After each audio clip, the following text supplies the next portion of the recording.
Hey, what is up, everybody? This is Stevie Breach coming to you here tonight. We're chilling out talking about WWE's Monday Night Raw coming up around the corner. I am in a very weird mood. Tomorrow, we're going to be crowning a new champion yet once again. After WWE SummerSlam, Finn Balor won the WWE Universal Championship, which is a weird name to start off the championship with in the first place. I think people hate the name. People hate they hate the title itself, thinking it's basically just a carbon copy, just a different color of the other title. When it comes down to it, I think what we realize is that WWE really is going to be processing the same belt over and over and over again. People will be buying almost the same belt with basically a different strap, but the thing that they really want to sell now are the plates that go on them. We've seen them for different wrestlers.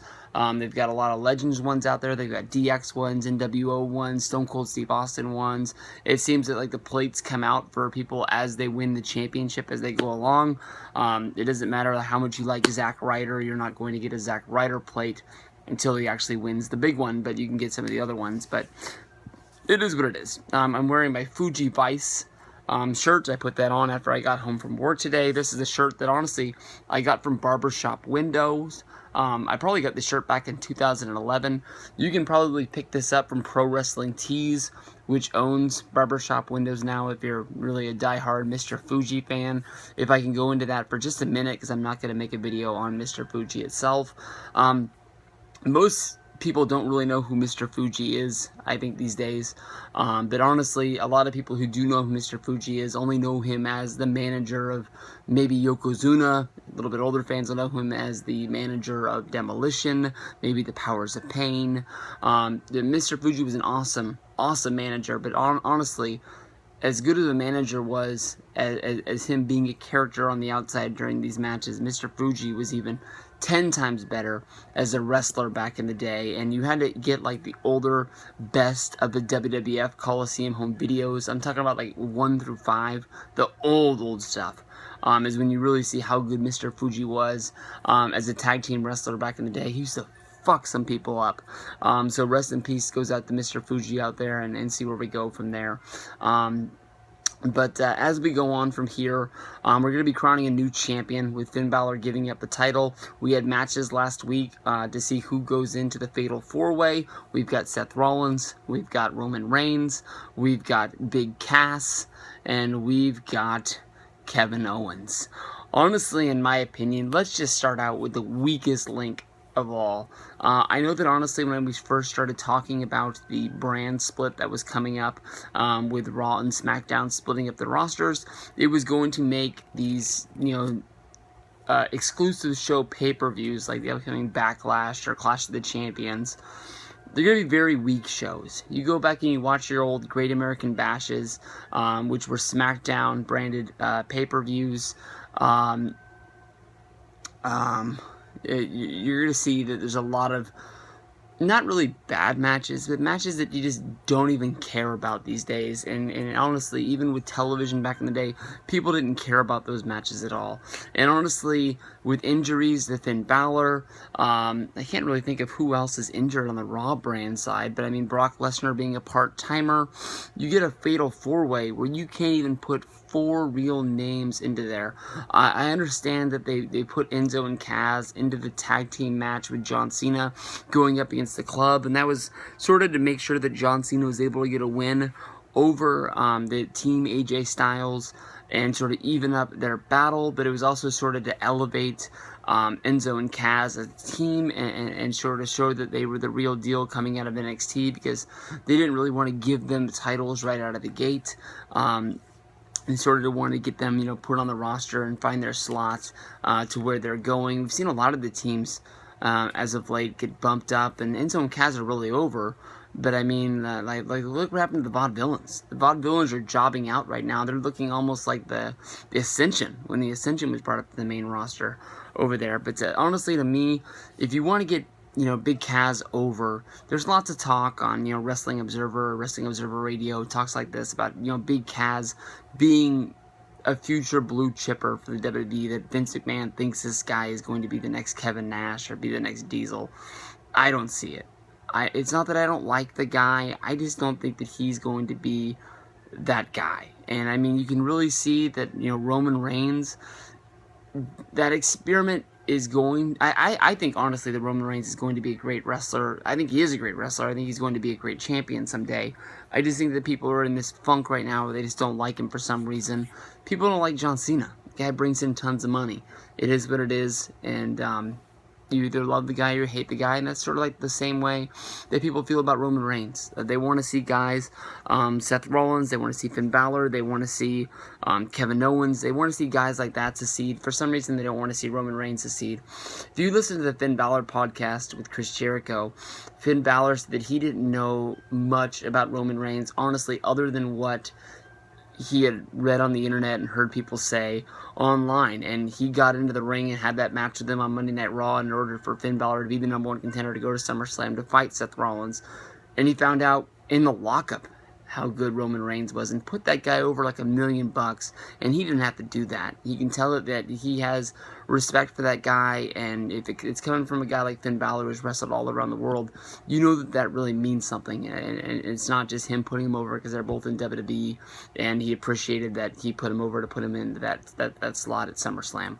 But I don't know. Big Kaz and Enzo, they can kick off any pay-per-view and get the huge pop. They did it in NXT. They can do it in WWE.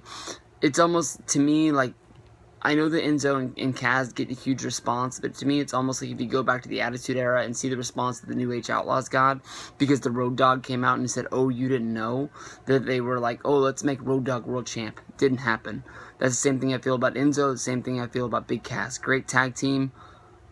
I don't want to see Big Kaz go into the main event here. I think that honestly, if it wasn't for the injury spot, I don't think he would be in there. There was lots of talk about the pay-per-view. It was supposed to be Finn Balor against Kevin Owens going for the championship. That'd be great in its own. From there, that's going to leave us 3 people that have a shot to win the championship. It's either going to be Seth Rollins, it's either going to be Kevin Owens, or it's going to be Roman Reigns. Honestly, in my opinion, Roman Reigns would be the luckiest guy in the world to lose a spot due to a drug suspension, get passed up and hand the ball to Finn Balor to be the new face of Monday Night Raw. Finn Balor get injured and then hand it right back to Roman Reigns.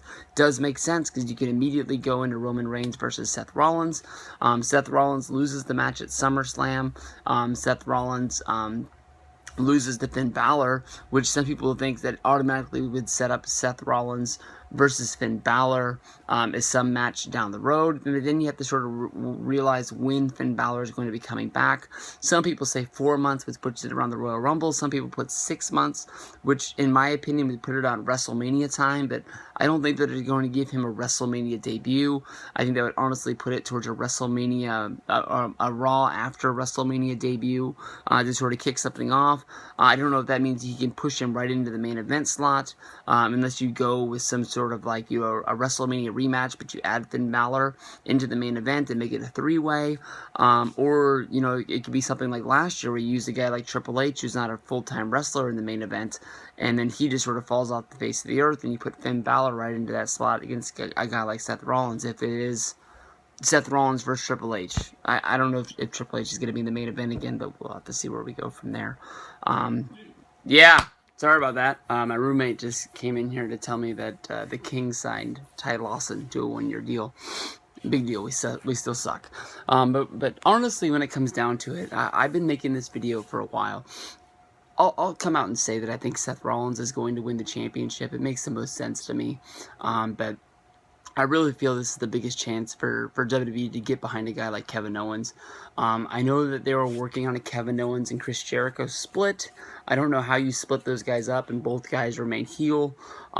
We've seen heel versus heel matches before, but honestly, I think if they do split, it'd be a good chance for Kevin Owens to go babyface. Kevin Owens, to me, honestly, is the closest thing that we're ever going to get to today's Stone Cold Steve Austin. And I know that in the past, people have talked about the fact that, Dean Ambrose would be a great, Stone Cold Steve Austin. If anything, the Stone Cold Steve Austin podcast with Dean Ambrose as a guest should show you that Dean Ambrose does not want to be Stone Cold Steve Austin. Dean Ambrose wants to be Dean Ambrose. And I know that when Dean Ambrose was having the Hell in the Cell match against Seth Rollins, he was really, really heating up, and it really looked like he was going to be a real big, bright spot of the future. Now here he is, the WWE World Heavyweight Champion on SmackDown, and there's people not watching SmackDown anymore. So honestly, in my opinion, that sort of shows you, in my opinion, where Dean Ambrose is. He's not making me flip over to watch him and Ziggler on SmackDown on Tuesdays. But I think that honestly, Kevin Owens is the most relatable guy on the roster. He is a prize fighter. He fights for his family to have a better life, for his for him, his wife, his son Owen, and that's why he does what he does. And if he won the championship, it would lead to him having a better life. He doesn't have to go out there and pound beer and do all that other stuff, but he just has to go out there and fight and do what it takes to win matches. And someday Kevin Owens is going to be champion. I don't think it's going to be tomorrow night, but when it does, I think that he will be one of the things that really does connect people with wrestling again, and I think that he will be a bright thing. He was really, really great as Kevin Steen when he wrestled for PWG, when he wrestled for Ring of Honor. When he was in Ring of Honor, he really lit a match. When he was doing his whole thing with him and El Generico, and then he went away. And when he came back from his hiatus that Jim Cornette put him on, it really lit a fire within Ring of Honor. They really didn't have the roster that they did at one point. They still had Davey Richards, they still had Eddie Edwards, but they really had been gutted by WWE and developmental and NXT coming in and taking a lot of people. And in my opinion, Kevin Steen, when he was having his championship run, really wasn't wrestling the A-list top guys that Ring of Honor had. But honestly, in my opinion, it was one of the hottest times that company had. And I think that he could do that with WWE. Getting behind him, he's had 2 Intercontinental title runs.